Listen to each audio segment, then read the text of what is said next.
दोस्तों नमस्कार, स्वागत है स्टडी 95% पर और मैं हूं यशवी सिंह। तो आज हम लोग दोस्तों देखने वाले हैं एक रेलगाड़ी से संबंधित प्रश्न। जैसा कि आप सामने देख सकते हैं, एक 1600 मीटर लंबी ट्रेन यानी रेलगाड़ी 800 मीटर लंबे पुल को 40 सेकंड में पार करती है, तो उसकी चाल बताएं। तो सबसे पहले चाल निकालने के लिए आपको क्या करना होगा तथा आसानी से ऐसे प्रश्नों को आप कैसे सॉल्व कर सकते हैं, ये चीज़ सीखने वाले हैं। तो सबसे पहले आपको चाल का सूत्र पता होना बहुत आवश्यक है। तो चाल बराबर होता है दूरी बटा समय। चाल बराबर दूरी और बट्टे में समय, ये चीज़ आपको पता होना बहुत आवश्यक है। तो अब आप पता करिए, अब दूरी क्या है। दूरी सबसे पहले आप दूरी पता करिए। तो दूरी कितनी है? दूरी यहाँ पर 1600 मीटर है।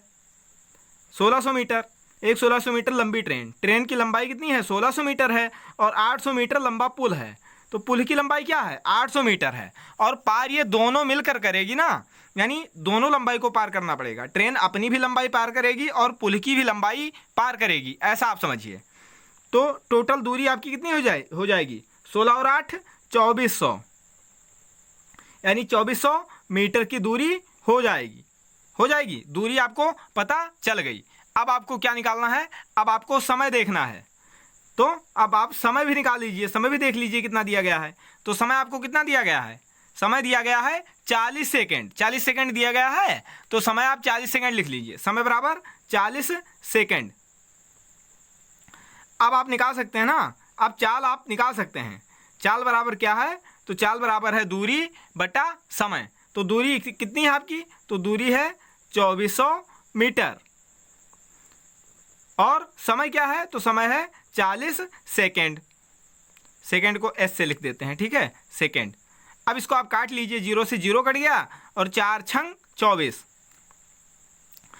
4 छंग 24, यानी चाल बराबर 60। चाल 60 आपका आ गया। 60 क्या आ गया? मीटर पर सेकेंड। चाल आपका आ गया मीटर, 60 मीटर पर सेकेंड। और यही हो गया आपका आंसर, यही हो गया आपका आंसर। तो ऐसे प्रश्नों को आप इसी तरीके से सॉल्व कर सकते हैं। जितनी भी दूरी दी जाती है, ट्रेन की दूरी हो और चाहे वो पुल की लंबाई हो या प्लेटफॉर्म की लंबाई हो, उसको ऐड कर लेते हैं। उम्मीद है ये प्रश्न आपको आसानी से समझ में आ गया होगा। काफ़ी इंपॉर्टेंट प्रश्न है, हालांकि थोड़ा ईजी है, लेकिन ईजी से ही टफ क्वेश्चन बनते हैं। तो सबसे पहले आपको ईजी सीखना आपका कर्तव्य है। थैंक यू दोस्तों, मिलते हैं अगले वीडियो में। तब तक के लिए नमस्कार। Please support me. Thank you दोस्तों।